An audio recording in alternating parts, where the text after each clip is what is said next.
Hi everyone, welcome back to Bioease. So today we are going to start circulatory system. Digestive system हम बाद में करेंगे, पहले हम circulatory system and respiratory system करेंगे, okay? So हम स्टार्ट करते हैं circulatory system. और अगर आपको इसके नोट्स चाहिए तो आप टेलीग्राम चैनल पर जा सकते हो, उसका लिंक डिस्क्रिप्शन के अंदर है. अगर लिंक नहीं खुलता तो उसके नीचे मैंने उसका नेम भी दे रखा है चैनल का, तो आप वहाँ जाकर उन नोट्स को डाउनलोड कर सकते हो, ओके? तो हम स्टार्ट करते हैं. सो सर्कुलेटरी सिस्टम के अंदर टू मेन पार्ट्स आते हैं ह्यूमन बॉडी के अंदर, that is heart and blood vessels. ये क्या करते हैं, ये मेंटेन करके रखते हैं ब्लड का सर्कुलेशन, ब्लड का फ्लो इन आवर बॉडी. इसका मेन फंक्शन क्या होता है सर्कुलेटरी सिस्टम का? To supply food and oxygen to various organs, various cells, various tissues. And जो वहाँ से CO2 and excretory waste produce होता है सेल्स के अंदर, टिश्यूज़ के अंदर या फिर ऑर्गन्स के अंदर, वहाँ से ये जो भी सर्कुलेटरी सिस्टम है वहाँ से उनको लेता है, ओके? इस सर्कुलेटरी पर्पज़ के लिए क्या क्या यूज़ किए जाते हैं? फ्लूइड्स, टू टाइप्स के फ्लूइड यूज़ किए जाते हैं ह्यूमन बॉडी के अंदर, that are blood and lymph. First आता है ब्लड. जो ब्लड है वो most commonly used body fluid है by most of the organisms, living organism, higher living organisms including humans. And जो ब्लड है वो एक कनेक्टिव टिश्यू है जो कंसिस्ट करता है फ्लूइड मैट्रिक्स को, प्लाज्मा को एंड फॉर्म्ड एलिमेंट्स को. जो ब्लड है उसका 55% बनाता है प्लाज्मा, एंड जो भी 45% बच गया उसको बनाता है formed elements and fluid matrix. जो फॉर्म्ड एलिमेंट्स है वो थ्री टाइप्स के सेल्स प्रेजेंट होते हैं उसके अंदर, that are white blood cells, red blood cells and platelets. So first आता है प्लाज्मा. जो प्लाज्मा है वो एक स्ट्रो कलर्ड फ्लूइड होता है, वो विस्कस फ्लूइड होता है. विस्कस का मीनिंग क्या होता है? वाटर से थोड़ा सा थिक होता है, और ये 55% ऑफ ब्लड बनाता है. इसकी कंपोजिशन क्या क्या होती है? इन 90 to 92% इसके अंदर वाटर होता है, एंड 6% इसके अंदर प्रोटीन्स होते हैं, और जो भी 2 to 3% बच गया उसके अंदर मिनरल्स या फिर glucose, lipids, amino acids etcetera वो प्रेजेंट होते हैं. तो प्रोटीन से इसके अंदर कौन कौन से प्रेजेंट हो सकते हैं? Fibrinogen protein, globulin protein and albumins. Fibrinogen का क्या फंक्शन होता है? जो फाइब्रिनोजन है वो यूज़ किया जाता है for the clotting purpose. Clotting purpose means कहीं पर भी हमारे हैंड पर या फिर हमारी बॉडी पर कोई भी वाउंड हो गया है, कोई भी इंजरी हो गई है, तो वहाँ पर ब्लड लॉस ना हो हमारी बॉडी से, तो उसके लिए क्लोट बनना ज़रूरी है. तो उसके लिए हमारी बॉडी है वो यूज़ करती है फाइब्रिनोजन, ओके? तो फाइब्रिनोजन है यूज़ किया जाता है for the clotting and coagulation of the blood. Next आता है ग्लोबुलिन्स. जो ग्लोबुलिन्स है वो यूज़ किए जाते हैं for the defence mechanism of the body. कोई भी पैथोजन आता है या फिर कोई भी इन्वेडिंग ऑर्गेनिज्म है जो हमारी बॉडी को हार्म कर सकता है, उससे बचने के लिए हमारी बॉडी प्रोड्यूस करती है ग्लोबुलिन प्रोटीन. नेक्स्ट आता है एल्ब्यूमिन्स. जो एल्ब्यूमिन्स हैं वो हमारी बॉडी के ऑस्मोटिक बैलेंस को, ऑस्मोटिक जो भी पोटेंशियल है उसको बैलेंस करके रखती है. जैसे हमारी बॉडी के अंदर सोल्ट है वो ज़्यादा ना हो जाए, वाटर है वो ज़्यादा ना हो जाए, मतलब उन दोनों का बैलेंस करके रखती है. तो वो बैलेंस कौन करता है? Albumin proteins. जो प्लाज्मा है उसके अंदर कौन कौन से मिनरल्स प्रेजेंट हो सकते हैं? सोडियम, कैल्शियम, मैग्नीशियम या फिर SCO3 नेगेटिव या फिर क्लोरीन. और इसके अंदर glucose, amino acids and lipids भी प्रेजेंट हो सकते हैं. नेक्स्ट आता है फॉर्म्ड एलिमेंट्स. जो फॉर्म्ड एलिमेंट्स थे वो हमने थ्री टाइप्स के देखे, RBC, WBC एंड प्लेटलेट्स. जो RBC हैं, रेड ब्लड सेल्स, उनको हम अराइथ्रोसाइट्स भी कहते हैं. और वो अराइथ्रोसाइट्स, ल्यूकोसाइट्स दोनों 45% बनाते हैं ब्लड का. जो अराइथ्रोसाइट्स है वो मोस्ट अबंडेंट सेल्स हैं ह्यूमन बॉडी के अंदर, ब्लड के अंदर, ओके? जो इनका नंबर है वो कितना होता है? 5 से 5.5 मिलियन. और ये कहाँ पर फॉर्म होती है? अडल्ट के अंदर, रेड बोन मैरो के अंदर ये फॉर्म होती हैं. RBC हैं उसके अंदर न्यूक्लियस एब्सेंट होता है और इनका शेप होता है बाइकनकेव. बाइकनकेव कैसा होता है? कुछ ऐसे इसकी शेप होती है, बाइकनकेव होता है ये. और जो RBCs हैं वो रेड कलर के होते हैं क्योंकि इनके अंदर आयरन प्रेजेंट होता है, और एक कॉम्प्लेक्स प्रोटीन प्रेजेंट होता है जिसको हम कहते हैं हीमोग्लोबिन. और हीमोग्लोबिन का वर्क क्या होता है? वो ऑक्सीजन का ट्रांसफ़र करता है from the alveoli of the lungs to the different tissues, cells जहाँ पर ऑक्सीजन की रिक्वायरमेंट है. और जो HB है, हीमोग्लोबिन, वो प्रेजेंट होता है 12 to 16 gram in 1 ml of blood. एक और इंटरेस्टिंग बात है कि फीटस के अंदर जो RBC हैं वो कहाँ फॉर्म होते हैं? फीटस के अंदर RBC हैं वो फीटल लीवर के अंदर फॉर्म होता है. जो फीटस का लीवर होता है वहाँ पर अडल्ट RBC की फॉर्मेशन होती है. जो RBC है उसका लाइफ स्पैन कितना होता है? 120 डेज. 120 डेज कंप्लीट होने के बाद जो RBC हैं वो डिस्ट्रॉय कर दिए जाते हैं, वो डिस्ट्रॉय हो जाता है इन द स्प्लीन. तो इसी वजह से स्प्लीन को हम कहते हैं graveyard of the RBCs. Next आता है ल्यूकोसाइट्स या फिर वाइट ब्लड सेल्स, डब्ल्यूबीसी। जो वाइट ब्लड सेल्स हैं, इनको वाइट ब्लड सेल्स क्यों कहा, क्योंकि इनके अंदर एचपी प्रेजेंट नहीं होता, तो इस वजह से ये कलरलेस होते हैं, तो ये वाइट ब्लड सेल्स होते हैं। ओके, ये न्यूक्लिएटेड होते हैं, इनके अंदर न्यूक्लियस प्रेजेंट होता है और ये लेसर इन नंबर होते हैं। इनका नंबर कितना होता है, 6000 से 8000 पर ml ऑफ द ब्लड। जो ल्यूकोसाइट्स हैं वो शॉर्ट लिव्ड होते हैं, आरबीसी के कंपैरिजन में इनका लाइफ स्पैन है वो कम होता है। और टू टाइप्स के डब्ल्यूबीसी हो सकते हैं, ग्रैनुलोसाइट्स एंड ए ग्रैनुलोसाइट्स। अगर ग्रैन्यूल्स प्रेजेंट हैं तो ग्रैनुलोसाइट्स, और अगर ग्रैन्यूल्स एब्सेंट हैं तो ए ग्रैनुलोसाइट्स। जो ग्रैन्यूल्स हैं वो माइक्रोस्कोपिक स्ट्रक्चर होता है। डब्ल्यूबीसी हैं ए ग्रैनुलोसाइट्स एंड ग्रैनुलोसाइट्स थे दो टाइप के। ए ग्रैनुलोसाइट्स को हम दोबारा डिवाइड कर सकते हैं into the two types that are monocytes and lymphocytes.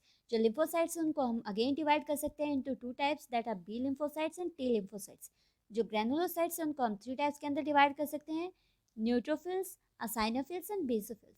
First आते हैं न्यूट्रोफिल्स। जो न्यूट्रोफिल्स है वो मोस्ट अबेंडेंट डब्ल्यूबीसी हैं और ये 60 से 65% पार्ट बनाते हैं डब्ल्यूबीसी का। और इनका फंक्शन क्या होता है, फैगोसाइटिक फंक्शन होता है। फैगोसाइटिक क्या होता है, कोई भी इन्फेक्शन कोजिंग ऑर्गेनिज्म आता है हमारी बॉडी के अंदर, तो उसको एनगल्फ करने के लिए, उसको एनगल्फ करके डाइजेस्ट करने के लिए न्यूट्रोफिल्स वर्क करते हैं। नेक्स्ट आता है बेसोफिल्स। जो बेसोफिल्स है वो बनाते हैं 0.5 से 1% ऑफ द डब्ल्यूबीसी और ये सिक्रिएट करते हैं हिस्टामिन प्रोटीन, सीरोटोनिन या फिर हेपेरिन। कोई भी इन्फेक्शन होता है उसके अगेंस्ट ये सभी केमिकल्स रिलीज किए जाते हैं। नेक्स्ट आता है असाइनोफिल्स। जो असाइनोफिल्स हैं वो बनाते हैं 2 से 3% ऑफ द डब्ल्यूबीसी और ये रेजिस्ट करते हैं इन्फेक्शंस। अगर इन असाइनोफिल्स के अंदर कोई भी इन्फेक्शन होता है तो वो कोज करता है एलर्जिक रिएक्शंस, तो एलर्जिक रिएक्शंस एसोसिएट होते हैं विद द असाइनोफिल्स। नेक्स्ट आता है मोनोसाइट्स। जो मोनोसाइट्स है वो बनाते हैं 6 से 8% ऑफ द डब्ल्यूबीसी और इनका भी फंक्शन होता है फैगोसाइटिक, मतलब ये भी कोई भी इन्वेडिंग ऑर्गेनिज्म है जो इन्फेक्शन कोज कर सकता है उसको एनगल्फ करते हैं, डाइजेस्ट करते हैं। नेक्स्ट आता है लिम्फोसाइट्स। जो लिम्फोसाइट्स हैं वो डब्ल्यूबीसी का 20 से 25% पार्ट बनाते हैं और ये टू टाइप्स के होते हैं, B form and T form. और इनका फंक्शन क्या होता है, ये रिस्पॉन्सिबल होते हैं फॉर द इम्यून रिस्पॉन्स, जो हमारी बॉडी को इम्यूनिटी प्रोवाइड करते हैं। कोई भी इन्फेक्शन होता है उसको क्योर करने के लिए, या फिर दोबारा, जैसे हमारे टाइफाइड एक बार हो जाता है तो दोबारा होने के चांसेस कम होते हैं, चिकन पॉक्स एक बार हो जाता है तो दोबारा चांसेस होने के चांसेस कम होते हैं। तो वही कि हमारी बॉडी के अंदर कुछ मेमोरी सेल्स होती हैं और वो मेमोरी सेल्स किसके अंदर आते हैं, टी सेल्स के अंदर। तो इनका काम होता है फॉर द इम्यून रिस्पॉन्स, कि हमारी बॉडी को इम्यूनिटी प्रोवाइड करते हैं। इनके स्ट्रक्चर कुछ ऐसे होते हैं, आरबीसी का कुछ ऐसा होता है बाइकनकेव, प्लेटलेट्स का इरेगुलर स्ट्रक्चर होता है, असाइनोफिल्स का राउंड होता है, इनके अंदर ग्रैनुलोसाइट्स ग्रैन्यूल्स प्रेजेंट होते हैं, बेसोफिल्स के अंदर भी ग्रैन्यूल्स प्रेजेंट होते हैं, न्यूट्रोफिल्स के अंदर ग्रैन्यूल्स प्रेजेंट नहीं होते, ग्रैन्यूल्स प्रेजेंट होते हैं इसके अंदर, मोनोसाइट्स के अंदर ग्रैन्यूल्स प्रेजेंट नहीं होते। ओके, नेक्स्ट आता है प्लेटलेट्स। जो प्लेटलेट्स हैं उनको हम थ्रोम्बोसाइट्स भी कहते हैं। Why we are calling them thrombocytes, because इनके अंदर थ्रोम्बिन प्रोटीन प्रेजेंट होता है। जो थ्रोम्बिन प्रोटीन है उसका फंक्शन क्या होता है, क्लोटिंग में एंड कोएगुलेशन में ब्लड की, उसमें हेल्प करता है। ये प्रोड्यूस किए जाते हैं फ्रॉम द मेगा कैरियोसाइट्स और मेगा कैरियोसाइट्स प्रेजेंट होते हैं इन द बोन मैरो। जहाँ पर आरबीसी की फॉर्मेशन होती है वहाँ पर मेगा कैरियोसाइट्स प्रेजेंट होते हैं जो फॉर्मेशन करते हैं प्लेटलेट्स का। इनका नंबर कितना होता है, 1,50,000 से 3,50,000 तक इनका नंबर होता है और ये इन्वॉल्व होते हैं in the coagulation and clotting of the blood. और इनका अगर रिडक्शन इन नंबर हो जाए तो ये कोज कर सकते हैं क्लोटिंग डिसऑर्डर्स और उससे ब्लड का लॉस हो सकता है, क्योंकि अगर हमारी इंजरी होती है हमारी बॉडी पर और वहाँ पर ब्लड का क्लोट नहीं बनता तो वहाँ से ब्लड लॉस हो सकता है, तो ब्लड की कमी हो सकती है हमारी बॉडी के अंदर। नेक्स्ट आता है ब्लड ग्रुप्स। हमारी बॉडी के अंदर हमारे ह्यूमन के अंदर कितने ब्लड ग्रुप्स होते हैं, 4 टाइप के ब्लड ग्रुप्स होते हैं, ए बी एंड ओ। और हमारे ह्यूमंस के अंदर कितने टाइप की ग्रुपिंग होती है, 2 टाइप्स की होती है, ABO एंड RH। फर्स्ट आती है ABO ब्लड ग्रुपिंग। जो हमारे ह्यूमंस के अंदर ये AB and O blood groups present है, ये क्यों प्रेजेंट है, आरबीसी पर कुछ एंटीबॉडीज एंटीजेंस प्रेजेंट होते हैं, वो डिसाइड करते हैं कि ह्यूमन के अंदर कौन सा ब्लड ग्रुप होगा। ओके, अगर वहाँ पर एंटीजन प्रेजेंट है A तो वहाँ पर ब्लड ग्रुप होगा A, अगर B के लिए एंटीजन प्रेजेंट है तो वहाँ पर ब्लड ग्रुप होगा B, अगर कोई भी एंटीजन प्रेजेंट नहीं है तो वहाँ पर ब्लड ग्रुप होगा O। अगर दोनों ही एंटीजन प्रेजेंट है, ए भी प्रेजेंट है और बी भी प्रेजेंट है, तो वहाँ पर ब्लड ग्रुप होगा AB। तो इसी के बेसिस पे हमने कुछ टेबल बनाई, वहाँ पर एंटीजन लिया उसका, और आरबीसी पर उसके लिए कौन सी एंटीबॉडी प्रेजेंट होगी और उनको कौन कौन ब्लड दे सकता है, वो सब इस टेबल के अंदर इंक्लूड किया। तो फर्स्ट ब्लड ग्रुप आता है ए के अंदर आरबीसी पर एंटीजन प्रेजेंट होता है for the A and antibody present होती है एंटीबॉडी बी। और यहाँ पर डोनर ग्रुप कौन सा होता है, ए एंड ओ क्यों दे सकता है, क्योंकि ओ के अंदर कोई एंटीजन प्रेजेंट नहीं होता, तो ये ए को भी दे सकता है और बी को भी दे सकता है, कोई रिएक्शन कोज नहीं करेगा। नेक्स्ट ब्लड ग्रुप आता है बी के अंदर आरबीसी पर एंटीजन प्रेजेंट होता है बी, एंटीबॉडी प्रेजेंट होती है एंटीबॉडी ए, और यहाँ पर डोनर ग्रुप कौन सा हो सकता है, ओ हो सकता है, और कौन सा हो सकता है, बी। नेक्स्ट ब्लड ग्रुप आता है ए बी के अंदर एंटीजन प्रेजेंट होते हैं ए एंड बी, दोनों ही एंटीजन प्रेजेंट होते हैं, और इसके लिए कोई भी एंटीबॉडी प्रेजेंट नहीं होती, क्योंकि यहाँ पर दोनों ही एंटीजन प्रेजेंट है, तो एंटीबॉडी किसके लिए चाहिए, ओके। तो जो पर्सन है जिसका ए बी ब्लड ग्रुप है, उसको कौन ब्लड दे सकता है, उसको ब्लड दे सकते हैं ए बी ब्लड ग्रुप वाला पर्सन, या फिर ए ब्लड ग्रुप वाला पर्सन, या फिर बी ब्लड ग्रुप वाला पर्सन, या फिर जिसका ओ ब्लड ग्रुप है वो पर्सन इसको खून दे सकता है, ब्लड दे सकता है। नेक्स्ट ब्लड ग्रुप आता है ओ के अंदर कोई भी एंटीजन प्रेजेंट नहीं होता, बट वहाँ पर एंटीबॉडीज प्रेजेंट होती है for the A and B, और यहाँ पर डोनर ग्रुप कौन सा होगा, सिर्फ ओ होगा, क्योंकि यहाँ पर ना ही ए दे सकते हैं ना ही बी दे सकते हैं, क्योंकि A and B blood group के अंदर एंटीजन्स प्रेजेंट होते हैं ए एंड बी। तो इसी वजह से हम ए बी को यूनिवर्सल रिसिपिएंट कहते हैं, क्योंकि ये किसी से भी खून ले सकते हैं, ए बी से भी ले सकता है, ए से भी ले सकता है, बी से भी ले सकता है एंड ओ से भी ले सकता है। और जो ओ है उसको हम कहते हैं यूनिवर्सल डोनर, क्योंकि ये ए को भी दे सकता है, बी वाले पर्सन को भी दे सकता है, ए बी वाले पर्सन को भी दे सकता है, ओ को भी दे सकता है, ओके। सो इनके ये कुछ एमसीक्यूज में आ सकते हैं कि यूनिवर्सल रिसिपिएंट कौन सा होता है, यूनिवर्सल डोनर कौन सा होता है। यूनिवर्सल डोनर है ओ, यूनिवर्सल रिसिपिएंट है ए बी। नेक्स्ट आता है आर एच ग्रुपिंग। जो आर एच ग्रुपिंग है, ह्यूमंस के अंदर कुछ फैक्टर प्रेजेंट होते हैं, आर एच फैक्टर, तो इसी वजह से आरबीसी पर अगर ये फैक्टर प्रेजेंट है तो उसको हम कहेंगे आर एच पॉजिटिव। अगर ये आर एच एंटीजन एब्सेंट है आरबीसी पर तो उसको हम कहेंगे आर एच नेगेटिव। अगर किसी पर्सन के अंदर आर एच फैक्टर एब्सेंट है और वो एक्सपोज हो जाए आर एच पॉजिटिव ब्लड से, मतलब अगर पर्सन आर एच नेगेटिव है एंड वो एक्सपोज हो जाए आर एच पॉजिटिव से, तो वो उसके अगेंस्ट स्पेसिफिक एंटीबॉडीज़ बनाना शुरू कर देता है एंड उस ब्लड को वो एक्सेप्ट नहीं करता। तो इसी वजह से ट्रांसफ्यूज़न से पहले आर एच ग्रुप को मैच करना चाहिए। नेक्स्ट आता है R H incompatibility between R H negative mother and R H positive foetus. देखो इसके अंदर क्या होता है कि जो आर एच पॉजिटिव फीटस है and R H negative mother है, देयर आर नो चांसेस कि उनका जो ब्लड है ड्यूरिंग प्रेगनेंसी कॉन्टैक्ट में आए, क्योंकि वहाँ पर प्लेसेंटा प्रेजेंट होती है, वो सेपरेट करके रखती है फीटस के ब्लड को मदर के ब्लड से।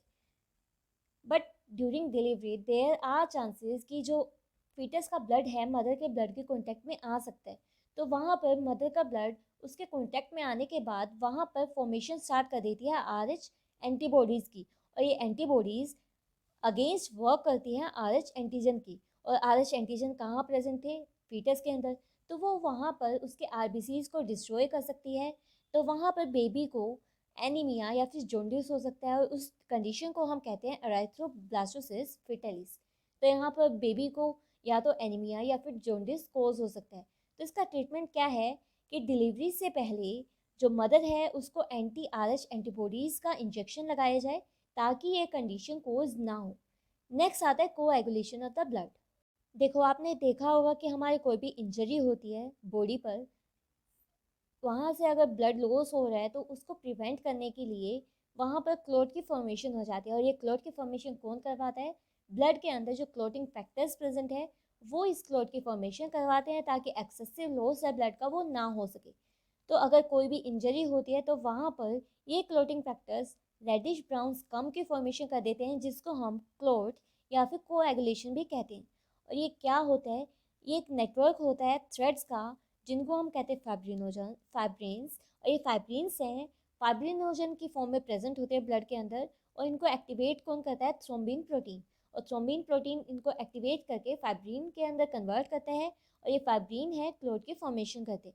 जो थ्रोम्बिन प्रोटीन है ये भी इनएक्टिव स्टेज के अंदर प्रेजेंट होता है in the form of prothrombin. और प्रोथ्रोम्बिन की एक्टिवेशन कौन करवाता है? थ्रोम्बोकाइनेज। जो थ्रोम्बोकाइनेज है वो प्रोथ्रोम्बिन की एक्टिवेशन करवाता है और कन्वर्ट करता है इसको थ्रोम्बिन के अंदर, और थ्रोम्बिन आगे फाइब्रिनोजन को फाइब्रिन के अंदर कन्वर्ट करता है। और फाइब्रिन जहाँ पर भी इंजरी हुई है वहाँ पर फाइबर्स की फॉर्मेशन करता है, और फाइबर्स के साथ कुछ डेड एलिमेंट्स प्रेजेंट होते हैं ब्लड के। कोई भी डेड एलिमेंट है या फिर कोई भी डैमेज आरबीसीज हैं जो इंजरी पर डैमेज हुए, उन सभी के साथ ये थ्रेड एक क्लोट की फॉर्मेशन कर देता है। और इसी क्लोटिंग के अंदर कैल्शियम है वो इम्पोर्टेंट रोल प्ले करता है। तो ये हमारा हो गया कोएगुलेशन ऑफ द ब्लड। अब हमारा क्या रह गया सर्कुलेटरी सिस्टम के अंदर? हार्ट एंड सर्कुलेटरी सिस्टम की हार्ट के अंदर और लंग्स के अंदर कैसे सर्कुलेशन होता है ब्लड का, तो वो हम नेक्स्ट लेसन के अंदर पढ़ेंगे। And that is all for today. Thank you for watching.